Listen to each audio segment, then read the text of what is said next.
बच्चों, let's read the question.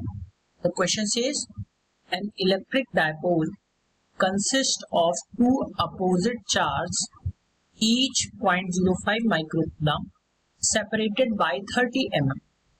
The dipole is placed in an uniform electric field of 10 to the power 6 Newton per coulomb.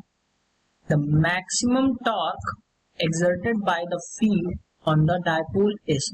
For options given here, option 1 6 into 10 to the power minus 3 Newton meter.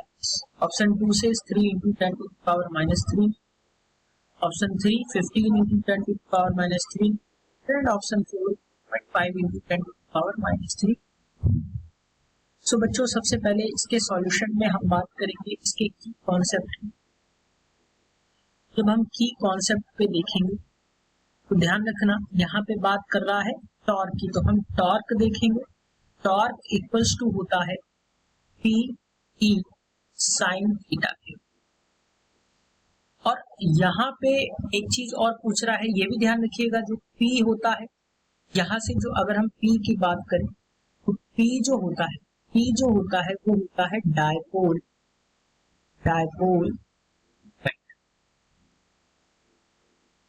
एक चीज और ध्यान में रखेंगे, अगर dipole की बात आती है, डायपोल जो होता है, अगर हम उसमें 2 पॉइंट चार्ज जो सेम मैग्नीट्यूड के हैं लेकिन अपोजिट चार्जेस हैं और उनको एक सर्टेन डिस्टेंस डी से हमने दूर रखा हुआ है, तो ये एक तरीके से एक डायपोल जो है वो फॉर्म करते हैं। डायपोल मूवमेंट जो होता है वो होता है P, और P इक्वल्स टू होता है Q इंटू इनके बीच का distance, that is T। P की वैल्यू ये हमें। अब एक चीज और ध्यान रखिएगा, जो टॉर्क की वैल्यू है tau P E sine theta होता है, और ये हमें मैक्सिमम तब मिलेगा जब थीटा की वैल्यू जो है, थीटा की वैल्यू 90 डिग्री पे, क्योंकि साइन थीटा, अगर हम साइन 90 की बात करें, साइन 90 की वैल्यू होती है 1। तो टॉर्क जो होगा थीटा इक्वल्स टू 90 डिग्री पे आपको मैक्सिमम मिलेगा, और आपसे मैक्सिमम टॉर्क ही पूछा गया है। तो क्वेश्चंस में हम पहले देखेंगे गिवन क्या क्या है। तो गिवन है क्वेश्चन, देख लेंगे हम क्या क्या गिवन। सबसे पहले तो गिवन है जो चार्ज है, अपोजिट चार्ज है, जिनका मैग्नीट्यूड यानी Q की वैल्यू जो है वो गिवन है 0.05 माइक्रोकूलम, यानी कि अगर हम इसको देखें तो ये आपको मिलेगी 0.05 10 to the power minus 6 coulomb. दूसरी बात, जो इनके बीच का डिस्टेंस है यानी D की वैल्यू जो गिवन है वो गिवन है 30 mm मिलीमीटर्स, यानी कि 30 to 10 to the power minus 3।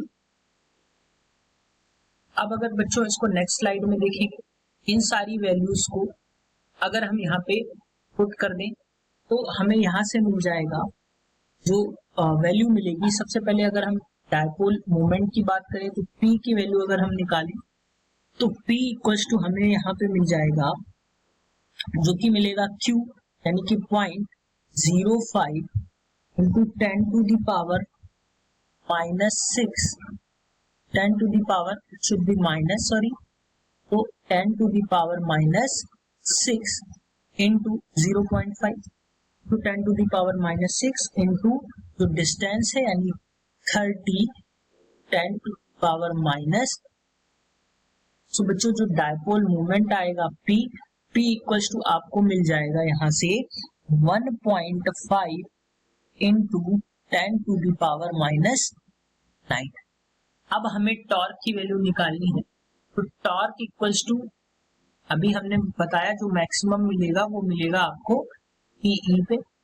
तो जब हम यहाँ पे वैल्यूज निकालेंगे तो P की वैल्यू हमने निकाली 1.5 into 10 to the power minus 9, और जो इलेक्ट्रिक फील्ड है यहाँ से देख लेंगे, जो इलेक्ट्रिक फील्ड गिवन है वो है 10 की पावर 6 न्यूटन पर कूलम। यहाँ पे हम लिख लेंगे E की वैल्यू है वो आपको गिवन है 10 की पावर 6 टन पर कूलम। सो बच्चों, इसकी वैल्यू भी हम वहां पे पुट कर देंगे, तो ये है 10 की पावर 6।